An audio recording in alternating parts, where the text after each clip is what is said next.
안녕하세요. 안녕하세요. 보험을 고발한다 보고 채널의 찬입니다. 요즘 박 시장님이 많은 스케줄과 사회적 이슈 등으로 저희 보고 채널이 하이라이트 영상으로만 찾아뵙게 되었는데요. 네, 오랜만에 다시 촬영을 하게 돼서 정말 기쁩니다. 네, 맞습니다. 제가 요즘 좀 바쁘다 보니 이제서야 제대로 인사를 드리게 됐네요. 정말 요즘 같으면 몸이 정말 두 개였으면 좋겠습니다. 아무튼 시청자 여러분들 새해 복 많이 받으세요. 갑자기? 박 시장님, 그럼 오늘은 어떤 정보를 알려주실 건가요?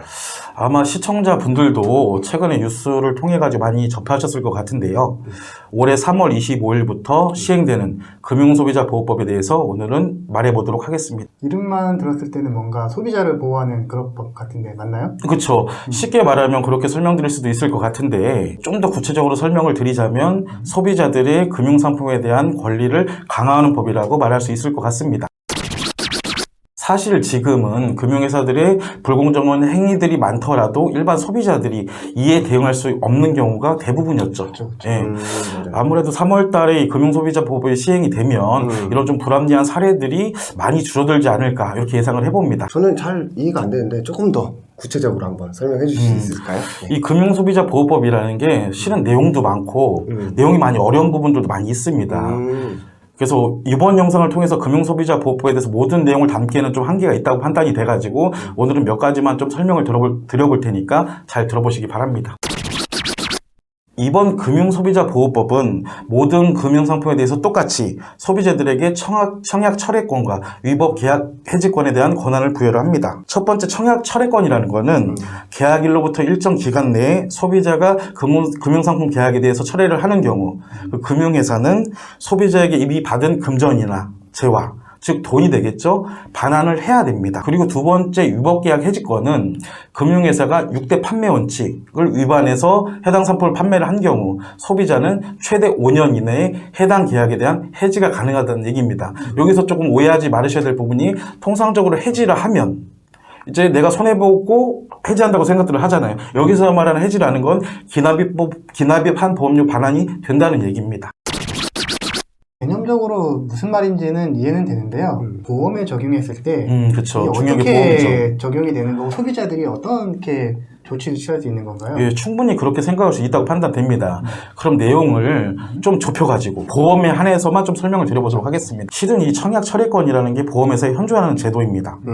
상법 640조에 의하면 증권을 받을 날로부터 15일 이내, 보험 계약을 한 날로부터 30일 이내에는 이유 불문하고 단순 변심에 의해서라도 철회가 가능합니다. 근데 생각보다 많은 분들이 이런 제도가 있는 것조차 모르시더라고요. 그래서 오늘 이 내용에 대해서 다시 한번 언급하고 넘어가고자 합니다.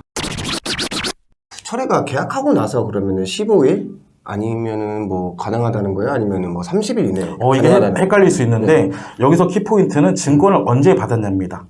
이제 보험 계약을 하고 나서 증권을 바로 받을 수도 있고요. 3주 지나서 받을 수도 있고요. 못 받은 경우도 생각보다 많더라고요. 증권을요? 예. 증권은 반드시 교부하게 돼 있는데 그것조차 하지 않더라는 거죠. 그래서 일단은 이 증권을 받은 날짜가 왜 중요하냐면 예를 들어 보겠습니다. 2월 1일 날 보험 계약을 했어요.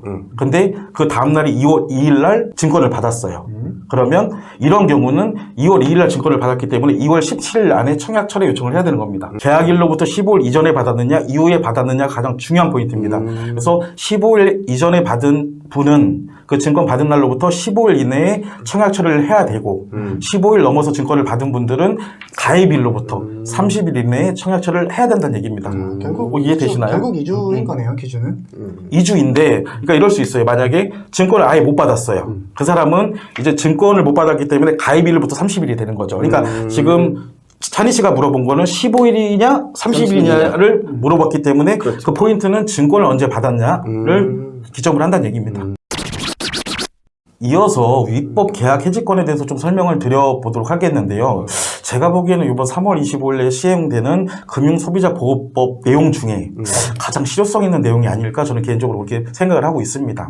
해당 영상을 보시는 시청자님들도 이게 중요한 내용일 수 있으니까 귀 쫑긋 세우시고 제가 하는 얘기에 좀 귀담아 들어주시기 바랍니다. 어떻게 세우죠? 귀를 좀. 좋았어요. 이 위법계약 해지 권한은 보험사 또는 보험 설계사들에 의해 위법하게 보험계약이 체결된 계약에 대해서 즉 설계사가 6대 판매 원칙, 이 6대 판매 원칙은 뭐를 말하냐면 적합성의 원칙, 적정성의 원칙, 설명의 의무, 불공정 영업행위 금지, 부당 권유행위 금지, 광고 규제 등을 말을 하는데요. 이걸 지키지 않고 해당 상품을 판매한 경우 계약자는 보험사로부터 본인이 전부 납입한 기납입보험료를 반환받을 수 있다는 내용입니다. 이 6대 판매 원칙에 대해서도 실은 좀 설명을 드리고 싶었는데 내용이 너무 방대해서 오늘 좀 큰 틀에서 먼저 설명을 드리고 이후에 영상에서 6대 판매 원칙에 대해서도 다시 한번 설명드려보도록 하겠습니다. 앞에서 말한 청약 철회권과 이 위법계약 해지권에 대한 공통점은 일단 기납입보험료를 전부 다 반환받을 수 있다는 겁니다. 차이점에 대해서 좀 설명을 드리자면 청약 철회는 일정 기간이 지나면 이유 불문하고 아까 말했었죠. 단순 변심. 내가 가입을 했다가 가입하기 싫어질 수도 있잖아요. 그것까지 포함이라는 얘기입니다. 위법계약 해지권은 중요한 포인트가 위법입니다. 위법하게 보험계약이 체결된 건에 대해서 기납입보험료를 반환받을 수 있다는 내용입니다. 제가 계속해서 좀 강조를 많이 했던 내용입니다. 상품 설명, 그러니까 6대 원칙 중에 하나인데 저는 상품 설명이 가장 중요할 수 있다고 판단을 합니다. 이렇게 상품 설명을 명확하게 해야 됨에도 불구하고 제대로 지키지 않고 보험계약을 체결하였다면 고객은 위법계약을 인지한 시기로부터 여기서도 중요합니다. 잘 들어주시기 바랍니다. 위법계약을 인지한 시점으로부터 1년, 계약일로부터 5년 이내에 해당 권리를 이용할 수 있습니다. 다만 5년이 지나지 않았다고 하더라도 가입자가 위법 사실을 알게 되고 1년이 지난다면 권리는 소멸됩니다. 이것도 설명을 다시 드리겠습니다. 이게 뭐냐면 지금 민원을 진행하다 보니까 지금 제가 설명드린 거는 위법함을 인지했다는 전제잖아요. 근데 보험회사 민원 담당자는 어떻게 해결하냐면 이걸 확대 해석해서 위법함을 인지한 거 외에도 콜센터를 통해서 상품에 대해서 문의를 했거나 뭐 중간에 계약을 변경했거나 그리고 뭐 중도인출의 약관 대출을 받았거나 그리고 뭐 보험금을 받았거나 이런 행위조차도 인지했다고 판단하고 추인이라고 주장을 합니다. 근데 예, 그래서 제가 보기에는 이제 금융소비자보호법이 시행되면 조금 나아질 거라 판단은 되는데 금융소비자보호법 시행 이후에 좀 추이를 지켜볼 필요는 있어 보입니다. 이 위법계약 해지권이 보험사에 현존하고 있는 품질보증제도와 유사합니다. 근데 기간이 길어짐으로 인해서 고객들한테는 유리한 부분들이 많이 생겼죠. 그러니까 품질보증 제도라는 게 뭐냐면 계약 당시에 자필 설명을 안 했거나 상품 설명을 제대로 못 들었거나 뭐 청약서, 상품 설명서, 약관, 증권 등을 교부받지 못한 경우 해당 보험사에 이제 이의제기, 민원이 되겠죠. 민원을 통해서 기납입보험료 반환을 받을 수 있는 제도입니다. 근데 그 지금 현존하는 품질보증 제도는 3개월 이내로 제한되어 있습니다. 근데 생각을 잘 해보세요. 내가 이 상품이 잘못된 것을 인지하는 게 생각보다 오랜 후에야 가능할 수도 있습니다. 그렇죠. 그렇게 따진다면 3개월은 너무 짧았었죠. 예, 지금까지는. 근데 이 3개월이었던 짧았던 기간이 금융소비자보호법 시행 이후에는 5년까지 늘어난다고 이렇게 이해하시면 될 것 같습니다.